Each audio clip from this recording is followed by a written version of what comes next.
nó miệt pin nhé ông môi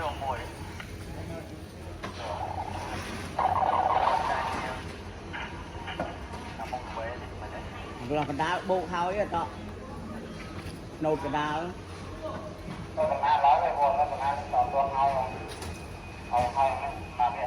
cục bia hãy đặt trong chuột đấy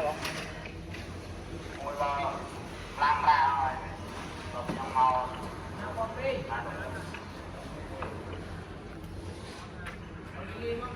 rồi làm phải ngày trăm gồm ra ngày kia gồm ra đó chứ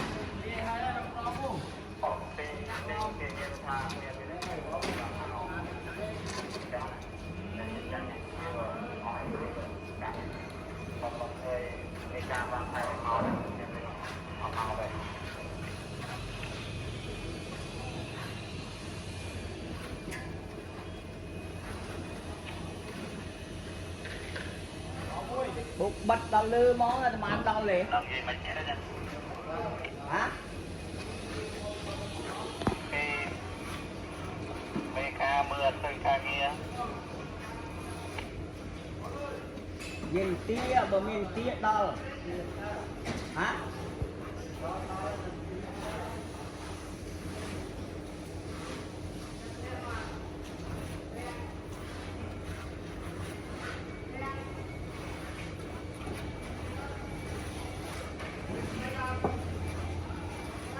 thằng nghe xây một thằng một buôn với nó có khi ngày chứ nó hỏi không thì à rồi đi cái gì nó hỏi đây thì nó cũng đang hỏi thôi nó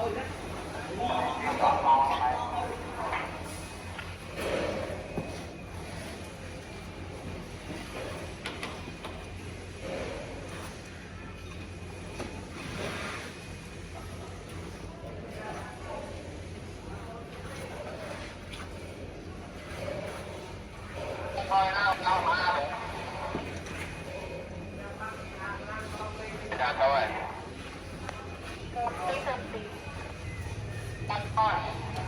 dạ đâu rồi đã đâu rồi đâu nó cho qua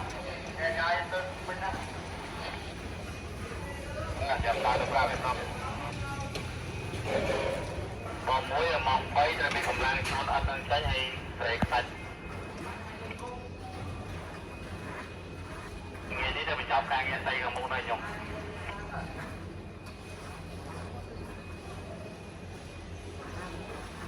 tôi bán rồi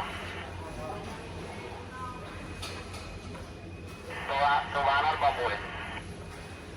cái phòng nó cái đa bán này phòng tơ viên bụng hạt đa không mà bánh bông thì không đa bán tổng đồng kia đâu mình cái xây khắc mục trong người năng đang đâm về đặc đa đang xây gần mục thằng lương cao với xây ở chọc cái sắp hát mong bay chốt ấp đâm ở đông mà hay đang break sạch hay rồi bạn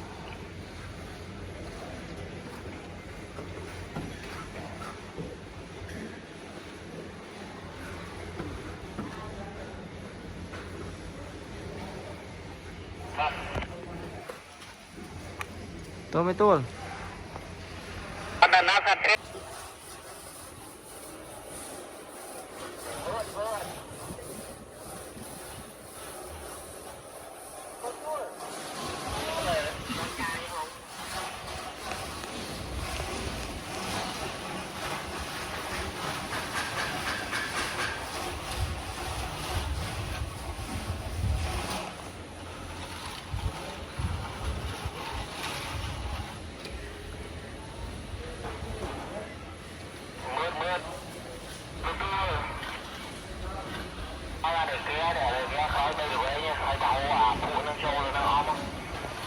Hãy subscribe cho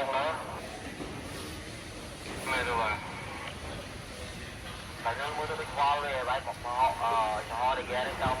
hấp dẫn